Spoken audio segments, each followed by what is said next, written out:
And welcome to part 4 of related rates. Yay! And this is I kind of try to go from real easy to a little bit more challenging. So this is going to be a little bit more difficult to put things together, but we should be ready for it because we've already practiced a little bit. All right, so let me read this and annotate as needed. It says beach sand. Oh, it's Kitty Morgan, the crazy math nerd. Forgot to introduce myself. Sorry.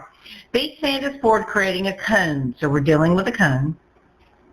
And the radius is always twice its height.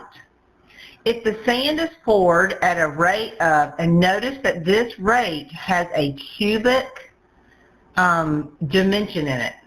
How fast is the height changing at the time when the height is 2 and 6? And we're not going to do but just the first one. So what do I want to find? How fast is the height changing? So height changing is dh dt. So that's what I'm trying to find. And let's see all the things that we know. We know the radius is twice of the height. So radius is twice of h. Now I'm using all the variables that kind of make sense to me, right? Radius is r, height is h. If the sand is poured at the rate of, so if this rate is inches cubed per second, that means that the volume is changing by that much. And if it is being poured to create a cone, the volume is increasing.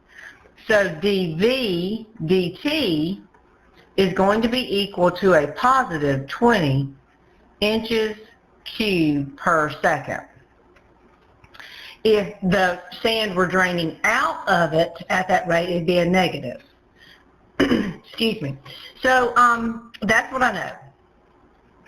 And so I know I'm dealing with volume, and I know I'm dealing with a cone. So I need to know the volume of a cone. And this would be given to you if you needed this.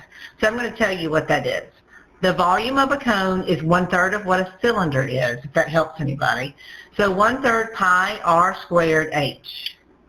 That is the volume of a cone. And if this was needed on the AP test, this would be given to you. So if you look at this volume formula, notice that the r squared and the h are multiplied together, which means we have to use a product rule to implicitly differentiate this, because we know something about dV dt, and we're going to be able to plug that in just a minute. But sometimes in these types of problems, they will tell you something about the R and the H. And when they do, what they're doing is they're allowing you to write this before you even begin in terms of one variable, so you don't have to do that product. So over here, notice that we have some information that the radius is twice of the height. And so let's remember what we want to find. We want to find dH dt. So we don't want to get rid of the h's because we want an h in the equation so that we can have dH dt as the thing we can solve for. So what we really need to do is get rid of the r. So I'm not taking the derivative yet. I'm just rewriting it. And instead of writing r, I'm going to write 2h in its place.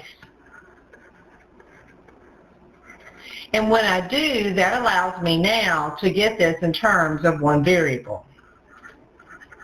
And this is going to be 4h squared times h. And before I begin, I'm going to clean all this up. And so that's going to be 4/3 pi h cubed. Now notice that the only people, the variables, that will have like derivatives will be dV dt and dH dt. And we know that we want to find dH dt, and we know what dV dt is. So that's why they tell us that relationship, so that we can do this more easily. So now we're ready to implicitly differentiate. So we have dV dt is equal to 4/3 pi. I'm going to take the derivative of h cubed, which is 3h squared, dH dt. Don't forget that implicit part. And now simply I'm just going to plug in everything I know, and hopefully it'll all work out. Maybe not, but I don't know. So let's see what we do now. Do I know dV dt? Yes, we found that was 20. I'm going to cancel these 3's because they go out. I have 4 pi. I'm trying to find dH dt. That's the guy I'm solving for, so that's good. But I don't have h. So it says, how fast is the height changing at the time when the height is 2? Oh, I do know that. So this is that instantaneous information, right? I'm going to put a little star by it. That's the instantaneous information, but we have implicitly differentiated, so I do know that h is 2, so I can just plug that in at this time. And then when I solve, that should be my dH dt.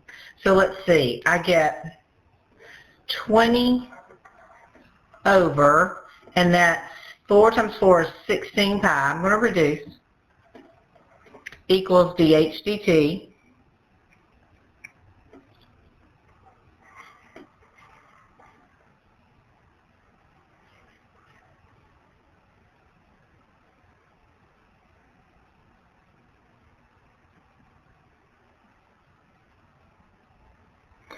And when I reduce that, that is 5 over 4 pi. And I'm going to switch these around because I want to put my units on there. So I'm just going to say dH dt equals, sorry. dH dt equals 5 over 4 pi. And let's put some units on that. H is changing in inches. So inches per, and that is seconds. Inches per second. And if you wanted to get a decimal answer, you can put that in your calculator and get that. That's fine. So this is a little different in that I have to give you the formula, and you have to use something else I told you to get this in terms of one variable. Okay, so that's the difference in that. And there was not a picture at all either. Okay, so let's look at the next one. All right, let's see. Water drains from a conical tank at a rate of 2 meters per second. The tank is 16 meters high, and its top radius is 4 meters. How fast does the water level fall when the water level is 12 meters high? Okay, this is different because in the last example, we still have cones, right? So we're still dealing with cones. In the last example, I was making a cone, but it was not in a shape. This is actually water in a conical tank. So I probably need a better picture of this. I probably should have done a picture of the other one, but I didn't. So let's draw our conical tank. If you've ever seen my videos, you know I'm a horrible drawer, but be nice. Oopsie. So there's my conical tank. And the tank is not really what we're talking about. We're talking about the water. So now the tank itself is 16 meters high. So the tank itself, I'm not talking about the water, just the tank. The tank is 16 meters, I don't want that, I want red. It's 16 meters high. So this is 16, and it's the tank itself. And then the top radius is 4. So the radius at the top of the tank, now, top of the tank, is 4. That was terrible. And let me go from up here. Yeah, there we go. That's better. And that is 4. Now, what we're talking about is water. So I'm going to use, with this blue. Here's this water that's changing. Okay? So the water, it's changing. So here's the water. It is varying. It's dripping out. So we're talking about the volume of the water. All right? So the volume of the water, well, we'll get to that. So it says, how fast does the water level fall? And then it has 2 different heights, and we're only going to do the first one. So of the water, there is a radius of the water, and there is a height of the water. There's a radius of the water, and there is a height of the water. You can't see it if I put it in the tank because I've colored in. Crazy me. So this is the volume we're talking about, okay? And so if it wants to know how fast does the water level fall, it wants to know dH dt. And if it is falling, we're expecting that our answer will be a negative answer. Not sure, but you got to make some ideas of what you think is happening. So I'm guessing the answer will be negative because it says it's falling. And let's talk about what we do know about the water level. Water is draining draining at 2 meters cubed per second. What does the cubic thing tell you? That that's your volume changing. And it's draining, so that tells you that it's leaving the tank, which tells you that dV/dt is a negative number, 2 meters cubed per second. Now, why did they tell us about this tank? That has nothing to do with the water, right? And we'll talk about how we're going to use that. I do know this. I do know that I want to find this when H is 12. That is an instantaneous thing, so I cannot use that until after I've implicitly differentiated. So why would they tell us about the tank? All right, do you remember in the last example in the third part of related rates? No, I'm sorry, just in the one we just did. Sorry. In the problem that we just did, we talked about how, and let's look at it. They just straight up told us that the radius was twice the height. And because we knew that, we could put that relationship into the formula and get it in terms of one variable.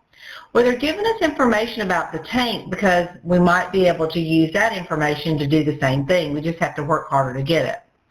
So I don't know if you can see this, but this triangle right here, let's outline it.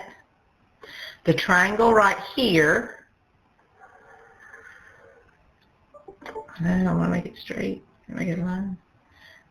Oh, yeah, I can. The triangle right there and the other triangle, we're going to put it in orange. Wow, that's not very good at all. And the triangle in,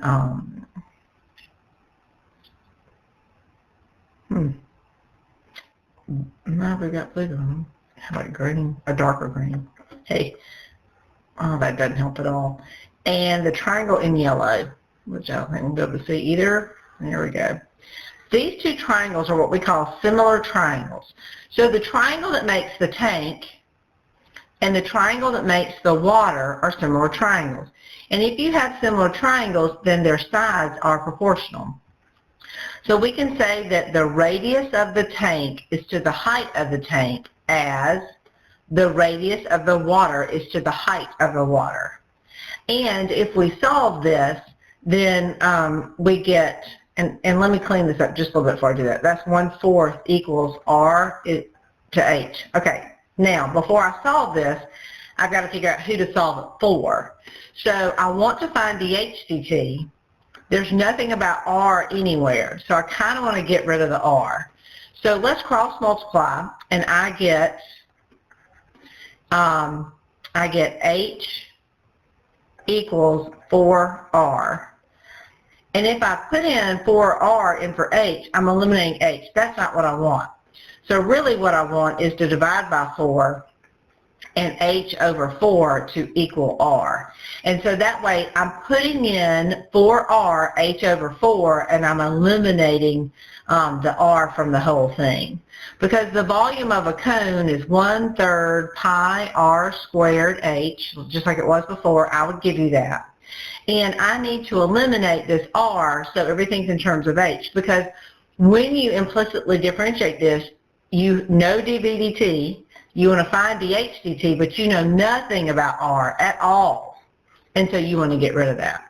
So again, I'm not implicitly differentiating, I'm rewriting so I can get this thing that I'm trying to implicitly differentiate in terms of one variable. In the last example, they gave the relationship. In this example, we had to recognize similar triangles and come up with a relationship. So for R, I'm going to put in H over 4. Don't forget to square it. I have done that so many times. And so now I'm going to clean this up a little bit. That's going to be 1/16 H cubed. And the reason I'm not going to multiply those together, because in a minute when I implicitly differentiate, the 3's will cancel, and so I don't want to put it together and then undo it again. All right, so here we go. So now that I have it in terms of one variable, I'm going to implicitly differentiate. So dV/dt is equal to, and I'm just going to write all this down so you can see it, and then I'm going to take the derivative, 3h squared dH/dt. Don't forget the DHDT. Remember, everything's changing with respect to time. The 3's will cancel. I know dVdt. It is -2 because the water's dripping out. Pi over 16. I know at this instant h is 12, so 12 squared. And I'm trying to find DHDT. And so it looks like it's just algebra to me. Man, this is not bad. Wow, I like this stuff. This is fun. And so, let's see, I get -32, so I get -32 divided by 144 pi. That's crazy looking, isn't it?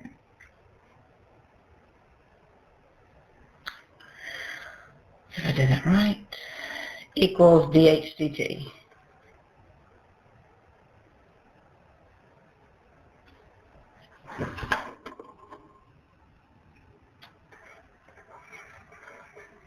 I'm sure I can reduce this a little bit.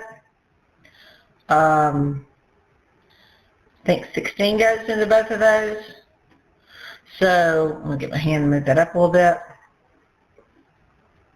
So 16 goes in that 2, and 16 goes into that 9 times. I need to put units on it. The height is changing in meters. How did I know that? If this is meters cubed, then the first dimensional dimension of that would just be meters, and then per second. Equals my DHDT.